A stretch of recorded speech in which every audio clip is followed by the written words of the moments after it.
Beg your pardon. Good morning, everyone. It's Morning. the Countryside and Rights of Way panel, Friday the 16th of January. Do we have any apologies? Good morning, Chair. I've not received any apologies. Do we have any declarations of interest for today?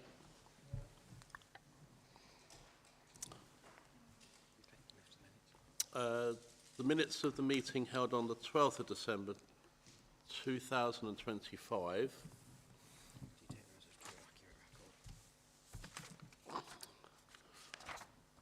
Are we taking those as a true record? Yep. I'll sign these for you.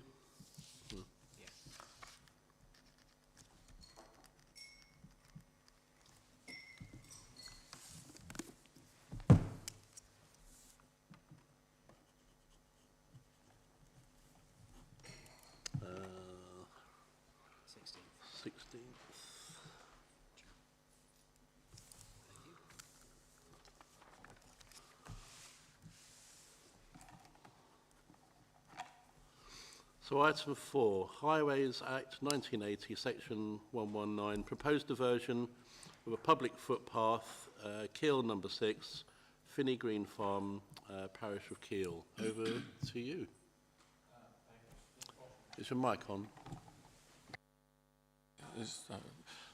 Thank you, Chair. Unfortunately, I'm not able to. I'm struggling to access my electronic copy of the agenda. I've got it all here prepared in the right place, and it's just not downloading. Okay, great, thank you. Just, that way. Right, great stuff. Thank you. Right. Thank you for that. Yes, this is an application to divert a footpath at Finney Green Farm in the footpath Keele number 6. At the end of the report, you'll see there's a plan that shows the route to be extinguished by a solid black line A to B to be diverted onto the route shown by the broken black line CEFD. So it's essentially moving it from one side of a field to the other, but moving it away from the farmhouse and residential buildings. So the application's made in the interest of the landowner, in the interest of improving privacy and security. The application is in line with government guidance on the moving of footpaths in such circumstances. There have, however, been a couple of objections from a neighbouring landowner and some concerns from the Parish Council. The footpaths to have a width of 3 metres, and initially there was some concern that the gates at points E and F would be 3 metres wide, thus allowing vehicles or the movement of cattle and things like that, which not only would that be irrelevant if the gates were to be 3 metres wide, but it has been clarified that the gates are to be pedestrian gates, so they'll actually be close to 1.2 metres wide. So they're not. There's no intention for stock control measures, and the width of 3 feet, the width of 3 metres has been used on this route on the basis that if the applicant were to consider fencing the route, it allows a 3 metre corridor rather than an narrower 1.8, which would have been the minimum. The other concerns that were raised, there were some issues surrounding the fact that the issue of diversion wasn't raised during planning applications for the development and extensions of buildings and things at Finney Green Farm. Well,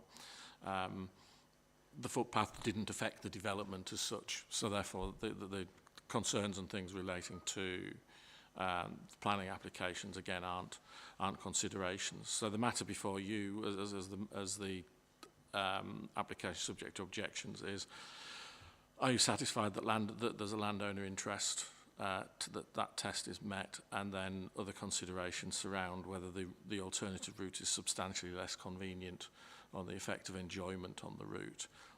It's not a significantly longer route, as you see from the plan and how it links into the other public rights of way, and it's likely to be an improved route, really, because many people find it can be a bit intrusive if you're walking right next to the windows of properties, etc. So our recommendation is that the order is, that the application is approved and the order be made.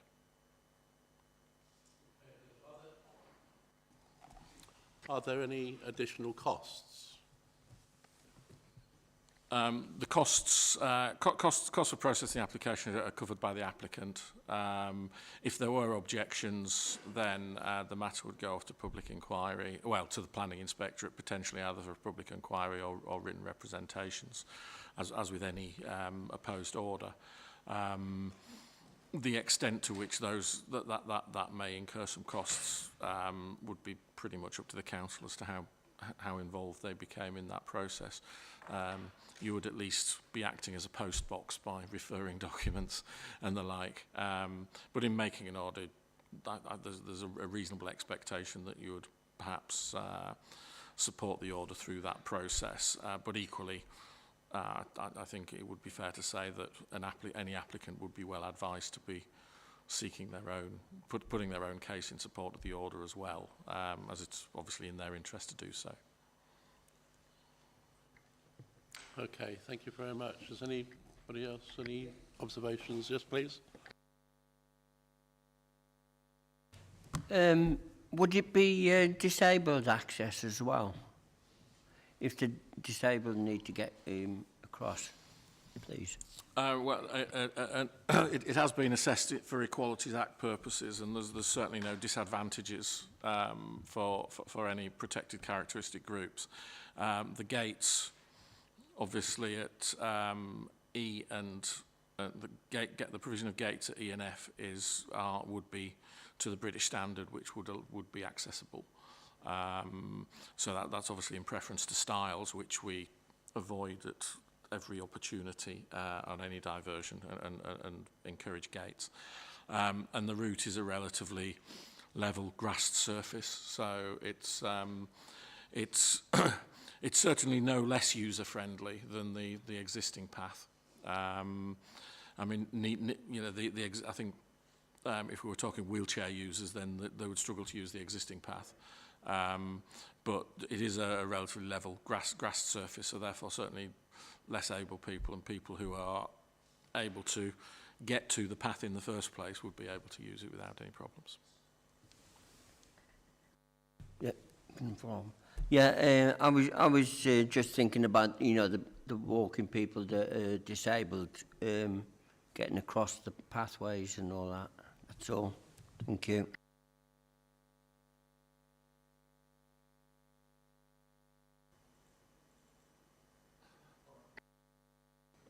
Yeah, the officer said that the entrance is to British standards, which will include access.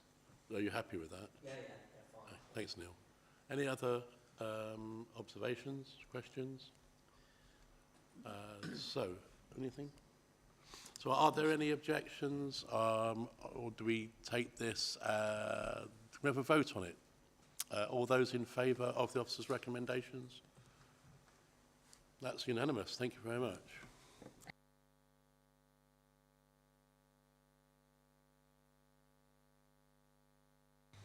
Moving on to number 5, this is the Highways Act 1980, section 119, a proposed diversion of a public footpath at Ellastone, number 10, Duncombe House in the parish of Ellastone.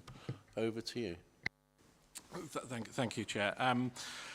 In a similar vein to the previous report, the plan at that's attached to the report shows that the path that's requested to be extinguished runs from A to B, with an alternative route being provided C to D to E. The existing path runs in very close proximity down the driveway and partially within the residential curtilage of Duncombe House, which is a reasonably sized property currently under substantial renovations by the owners. they're looking to move the path to the alignment CDE on the plan, which runs effectively through an open field. Gradients and everything on the two routes are similar. The existing route is a surfaced route that's also access to various properties, so that those accesses won't be affected. It's purely the public right-of-way that's looking to be diverted, and that will be going over a grassed field. So there is a difference in surface types. The new route being a more sort of open aspect and green area with again a pedestrian gate at point D, whereas there's no gates on A to B. So it's a landowner interest application, again, as many of these are. There have been some objections from one or two local people. Some of those objections relate to access and views of the ruins of the Abbey, which is actually off the map in part, and part on the map, as can be seen south of point C. So it is difficult to understand how those objections actually apply. Some of the other objections are that the owners of Duncombe House have quite a high profile social media presence that is being followed with the refurbishment of the house. So people are therefore objecting on the grounds that if they're doing that, how can it be an increase in security and privacy to move the path? Well, I think the answer to that is essentially is a significant difference between an online presence and a physical presence on the ground. The property was burgled in the last few weeks, but I don't think that's, whilst obviously we've got sympathy for that situation, I don't think that's something that you'd perhaps want to take into consideration as part of the diversion, specifically on the basis that criminals don't usually rely on public rights of access to get to property. So I suspect that whether the footpath was there or not, they might have suffered that same problem. But it does add to their security and privacy arguments in so much as they'd be able to secure the property better in the future. So that's the gist of the objections. But again, the tests are the same as the previous one. That is it a landowner interest? And then you've got issues over security and enjoyment. There was one other point on whether it would have an effect on the property that's shown as the bungalow at the left-hand side of the plan.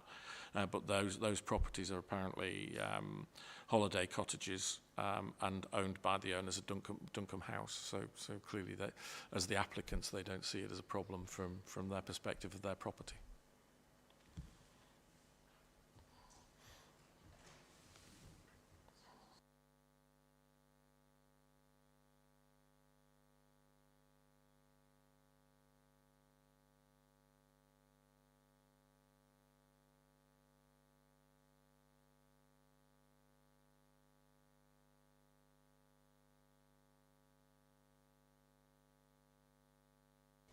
So we've got one question here. The width of the existing rights of way and the width of the new one, are they comparable? The width of the existing path is a vehicular width because it's effectively the driveway, so that's quite wide. The proposed new path would be slightly narrower, although of course if you were to consider that an issue, then you could resolve that you wanted a similar width path as an alternative. The alternative, I say, is a grassed path through a field, so it would be more a matter of a legally recorded width than something that was being physically created on the ground. In terms of, there's no suggestion of putting a tarmac path between E and from CDE, but we could you could effectively say you want a comparable width in the order, and we'd go back to the applicants with that.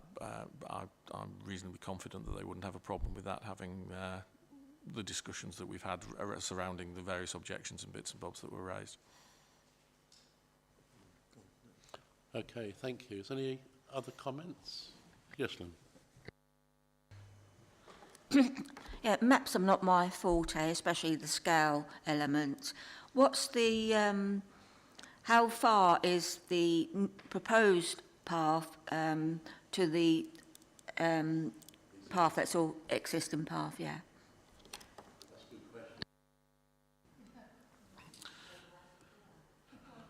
Well, the distance between the two paths, it's if you go for instance from point B to point C, as a distance there, sort of walking along from there to there, it's no more than 100, 150, maybe 200 yards. It's not. This is quite, as you appreciate, this is quite a large scale plan. So it is relatively close. It's not. We're not walking miles out of the way. And I suppose the other thing is the context is that if you look at depending on which direction people are approaching and the direction of travel, then routes are either slightly longer or slightly shorter. But there's not much in it. Okay, thank you. Any other comments? Yes, Sue. Can I just ask then, the original path that's shown on the map, that forms part of the entrance, does it, to the property at the moment? So is the footpath within the entrance to the property? Yes, the entrance to the property. If you look at looking at the plan, if you see there's the footpath 8 that runs down from the top right-hand corner of the plan. That's actually quite a long, I suppose you describe it sort of a farm track type track that comes down from the road, and then that continues round towards the bungalow, or it cuts off as the driveway through to Duncombe House. But that then continues through Duncombe House and down towards where it says Abbey Lodge, Abbey Gardens and Carlick Abbey. So it is a sort of through vehicular route that those properties I would envisage use, but their rights won't be affected. They'd obviously still be able to use that if they do already. It's purely the public in terms of pedestrians, Okay. etc. Okay, thank you. Any other comments? Yes, Neil. I was looking at this and I'm thinking, what's the access actually used for? Is you get one from one side of the village to the other, or? It's more longer circular walks, sort of recreational. So whilst there's quite a cluster of buildings here, it's actually quite remote. You wouldn't describe it as being. Yeah, I know where it is. Right, I was okay. just asking, Yeah. why is the path there? Is it for access to get from? Yeah, I mean, historically it'll have been, as with many of these things, historically it'll have been for access to land and the like. But in more modern times, then it's all recreational use.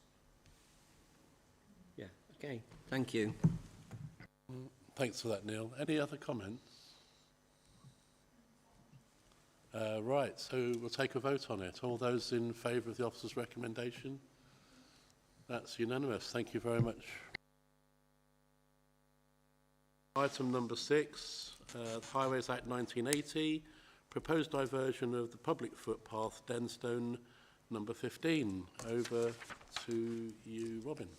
Thank you. Once again, this is this one. It's a landowner interest application again, but in many respects is regularising a situation that has physically existed on the ground for almost probably a couple of decades, certainly 15, 16 years, if not more. The existing definitive line of the path runs from A to B, as shown on the plan, with the solid black line. And that runs quite close to and within the residential curtilage of the property. Footpath, the route shown with the broken black line, CD to E to back to B, runs just the other side of the hedge to the property effectively, and has been in place for quite some considerable time and used, and as far as I'm aware, without any complaint from the public. So this is a matter of regularising the situation. The section of footpath from C to D is is a bit narrower than normal. It's closer to about, I think it's 1.4 metres, rather than the required, or what would usually be required, at least 1.8 metres. But it's been used, it is a well-used, you can see it's a well-used path. It's been used without complaint. The continuation of the path runs through an open field. That used to be a playing field, but it's now returned to the landowner. So it's very much an agricultural field. So there's a proposal to have again a pedestrian gate. Initially it was suggested as a stile, but we said no, it needs to be a gate. At D, and then the path is a more acceptable and wider width, D to E, returning to B to provide the link, and that's just through the open field. The footpath is measured to be offset a certain distance from the hedge so that we'd avoid any overgrowth problems. So the objection that we've got on this one is from the Peak Northern Footpath Society. So I just correct, I said 1.4 metres, actually 1.2 metres between C and D. And essentially the Peak and Northern Footpath Society are objecting on the grounds that that isn't an acceptable width. I mean, 1.2 metres, 4 feet. Traditionally, paths were often recorded at widths of 3 feet and 4 feet. So it's not, in historical context, it's not an unacceptable width. In a modern day context, we'd normally be looking at 1.8, or if it was fenced 2 metres, or even asking for 3 metres to give a corridor. The only reason why we're suggesting that C to D is acceptable in this instance is the fact that it's been there and it's been used for 15 or 16 plus years without any complaint from people. So that sort of suggests there's some level of acceptance on the part of the users of the path that width's okay. But of course, it is less than the usual acceptable widths. But we are, we're recommending that the application be approved. And it's been in use for how long?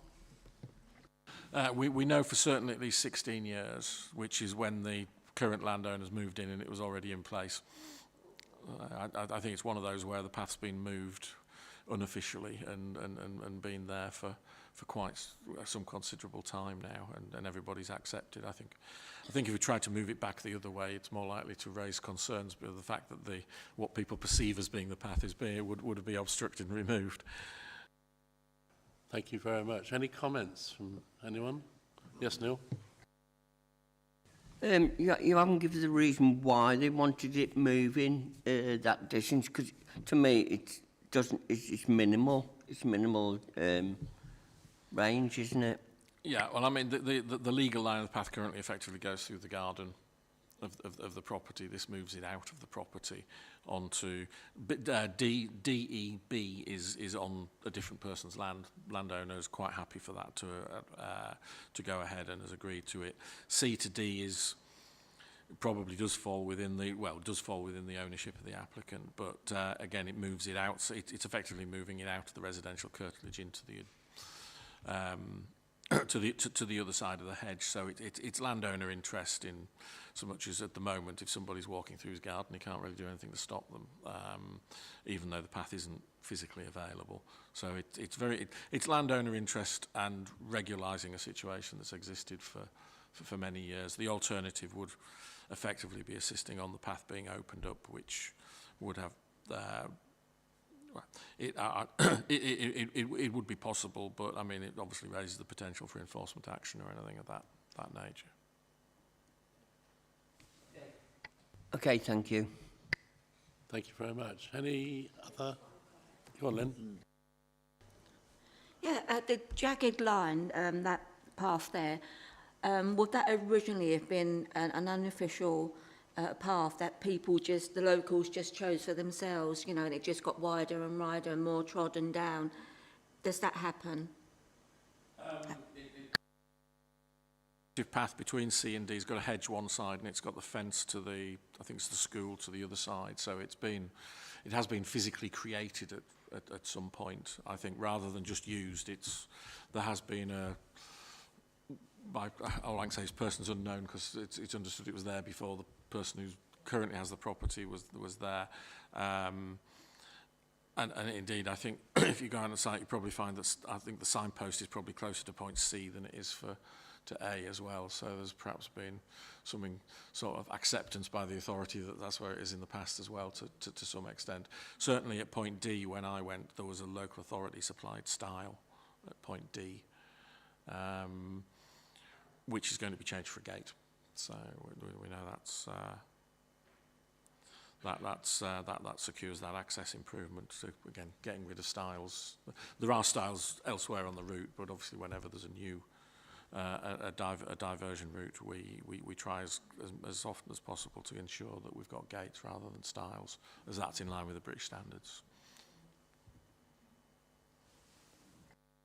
Okay, thank you. Neil, you want to make another point?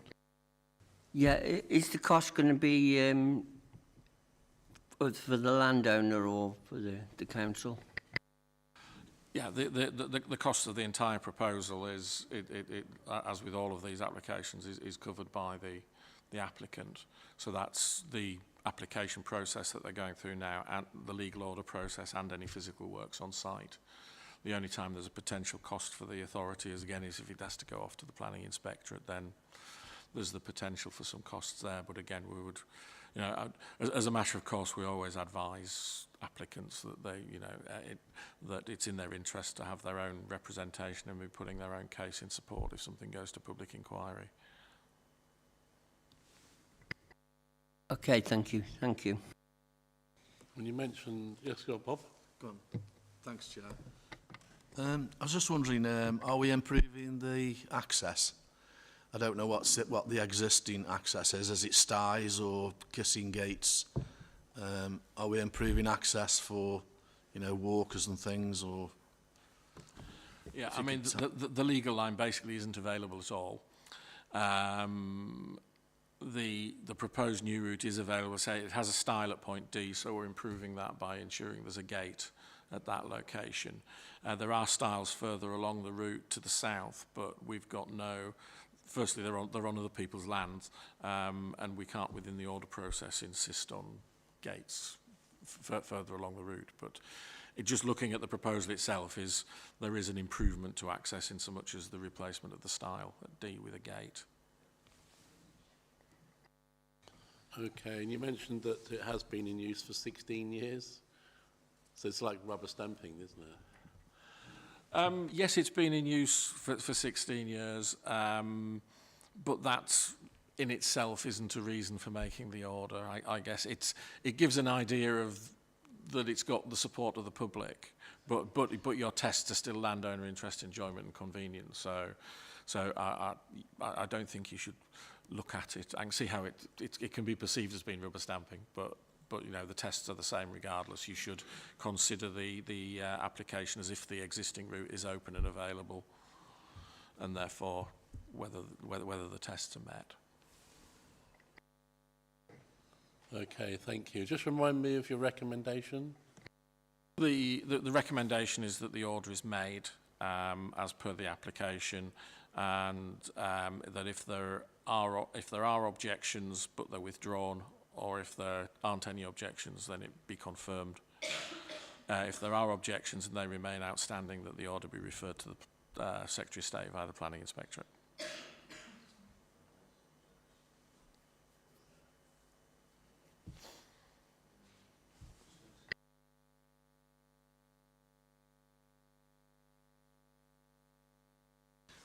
I think there is an objection, Robin. Is it something to do with yes, yeah, all of these are subject to objections at the pre-order stage, which is why they're before you rather than to delegate it to officers.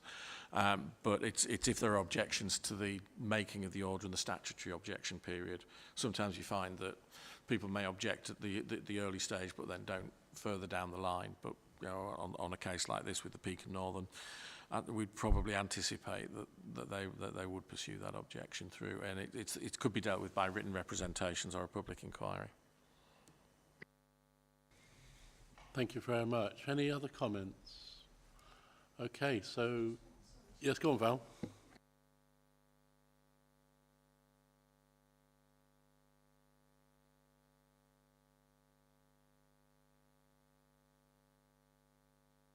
Sorry, there you go, sorry.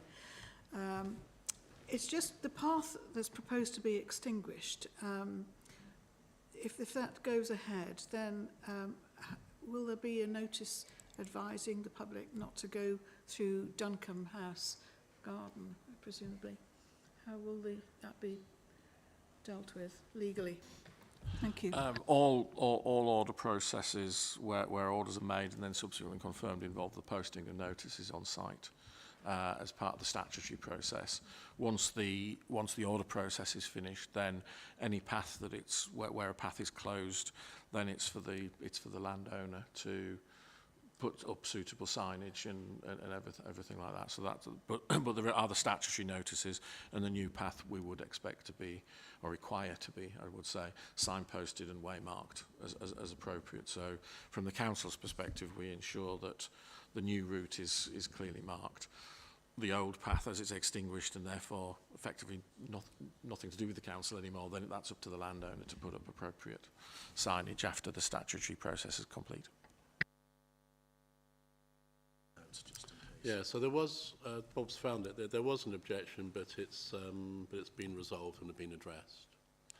There was the objections that we had from the Peak and Northern was the style at point D, which they requested was a gate, so that was agreed with both the applicant and the landowner that the gate was fine, and also over between D and E how the width was measured.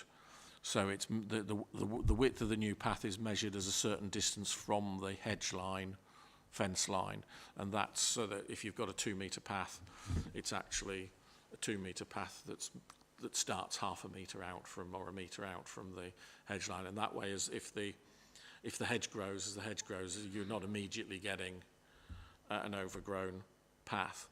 But also, if at some point in the future a landowner was to fence the path, then they've got to leave, whilst the path may be at whatever width we specified on here. Let me just check what we said as a width.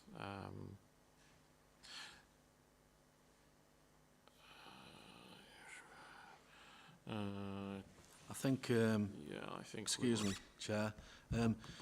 I think the Northern Footpath Society objected to the proposal on the grounds that the width was 1.2 metres was unacceptable. Yeah, but that's the remaining. That's yeah, between C and D. I think it's 1.8 metres now. Well, between C and D, it's 1.2 because that's all that's physically available. You've got a very old hedge on one side and you've got the school fence on the other side. It would require removing old hedgerow and trees to put a greater width. This is the section that say it's been used like that for 16 years. So it appears that people locally are happy with it. It's just one issue raised by one user group.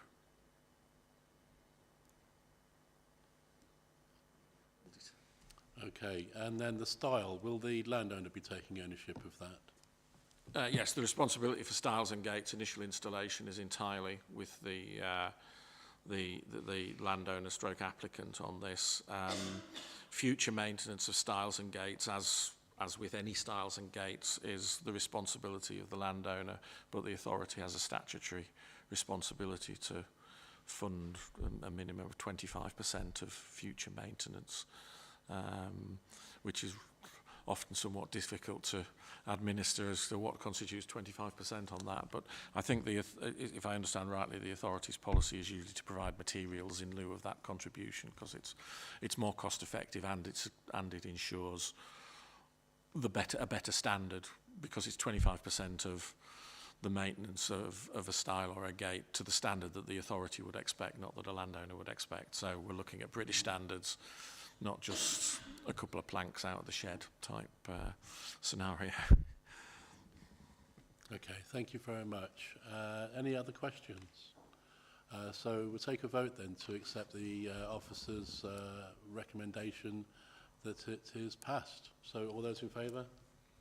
That's unanimous. Thank you very much.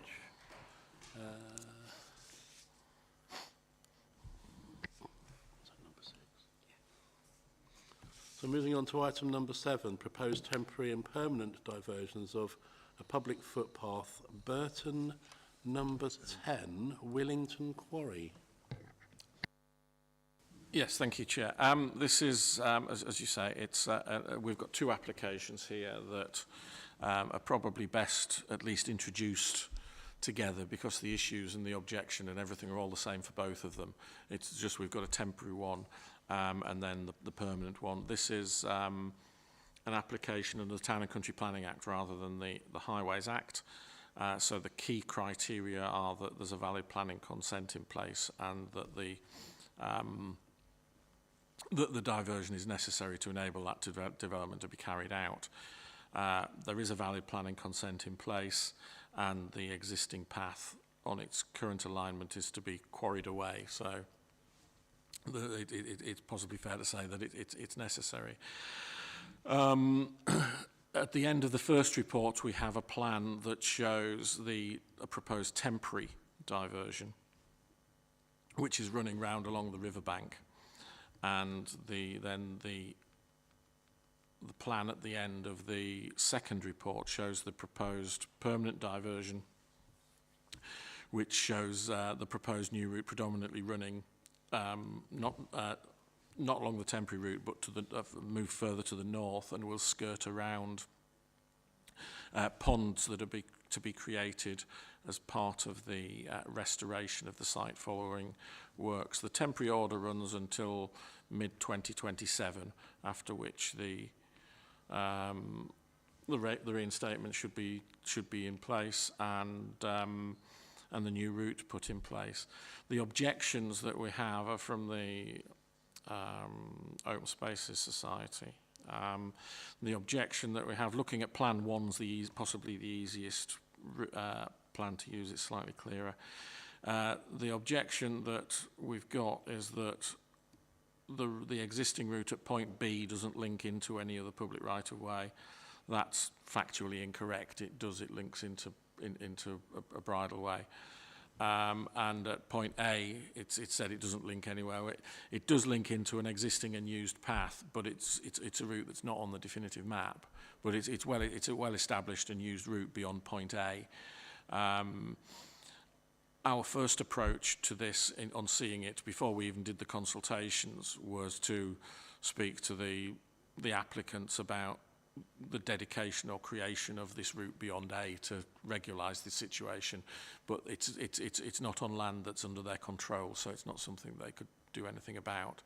So we've responded to the objector, pointing out that his objection is, as a matter of fact, incorrect, and also inviting him to apply for a definitive map modification order for the route beyond point A, which I think would have a reasonable chances of success if you put the case. It was a well-used path, and it does link to other public rights-of-way further over, and there's been bridges over the railway and things like that put in, so it would be reasonably accepted. So beyond A, the route beyond A, it would be reasonable for you to just consider to be a public right-of-way, even though it's not on the definitive map. We've tried to communicate with the objector on a number of occasions to get the withdrawal of the objection on the basis of it's really got no merit at all, but we've not had any responses, not even an acknowledgement. So we don't know whether that's what has been said has been accepted or not. So it remains as it's an outstanding objection to both temporary and permanent orders. So if these orders were made and this objection was to be formally lodged, as with the other cases, then we'd have to refer them off to the Secretary of State. The idea of doing them both together is if the objection does come in, they can be dealt with both together in terms of referral, because the permanent order won't come into effect until the new route's there and it's certified, so we can have a guaranteed order in place to get the reinstatement in, etc. So we're again recommending that the applications be approved and both orders be made. Okay, thank you. Is there any comments on that or questions? Bob? No, I'm just reading through it. So we did a site visit, didn't we, Sue? We went to a quarry, and it was to help us understand how quarries work. We need aggregates to build things. And we were really impressed with one of the quarries. They're actually putting it back as like a wildlife park. They were putting reed beds in, and it was all starting to grow. And the guys were really passionate about how they can reinstate it and make it better than it was. So I'm mindful that we allow quarries to grow and to move. And so I'm thinking, so A to B, as it moves down there, that path needs to bend to allow the quarry to keep quarrying. I would urge the person or the group who have objected to it not to object to it, because it will cost money. We need to allow these things to be undertaken, because the only place we're going to get aggregates is out of the ground, and that's where quarries come in. I would like to see the person or the group who have put this objection in to just think about that. And it is a temporary diversion, but what we saw when we went to the quarry was that they are passionate about looking after it in a good way, in a considerate way. So I personally, looking at this, would go with accepting that the path is temporarily moved. There is a temporary extension of it, and to make that a permanent path, I would agree with that. And in the future, whoever's objecting to it could always put an application in to put a path back to where it was. And I'm sure that would be looked upon favourably. What's your thoughts on that? The temporary route's following round the river, which is actually a very pleasant walk in its own right. Once the quarrying's finished, as you rightly say, there's reinstatement works. In this case, the original line will be through, would end up running through through ponds, so it would be impassable. Which, of course, those ponds, again, it's regeneration in terms of wildlife and everything there, as you rightly say. So the permanent diversion, which is the end of the second report, that skirts round the ponds. So I mean, it's going to provide a very nice walk in the area anyway. So yeah, I mean, ultimately the path that bit of path will never go back. If this is approved, then the path will never go back onto its original alignment. It's probably an improved alignment, or certainly a very nice walk. And yes, the applicants could apply to register the path beyond point A to get that link. That's available to them. They've been advised of that. I mean, sooner or later, I guess the authority would get around to doing it eventually, but of course, inevitably, you deal with the applications before the other anomalies. The other issues to consider, as costs have been asked about with other ones, is that given the nature of the objections on this, if it was to be referred to the Secretary of State, then the Council could actually seek to recover costs on the grounds of unreasonable behaviour from the objectors, if they maintain their existing objections. So that would potentially be the cost of the public inquiry. Thank you for that. I mean, I would urge people just to think about it reasonably. Bob's found the date there is 2027. 31st of August. So 31st of August 2027. That's a temporary divert until there. And maybe if they can, if you say it's going to go through a pond, it does seem a little bit unreasonable to keep that objection in. I'd urge them to think again. So do we have any other comments on this one, the temporary diversion, and then the making of it permanent for now? No? So let's take a vote on it then. All those in favour of the officer's recommendations, both of them? That's unanimous. Thank you very much.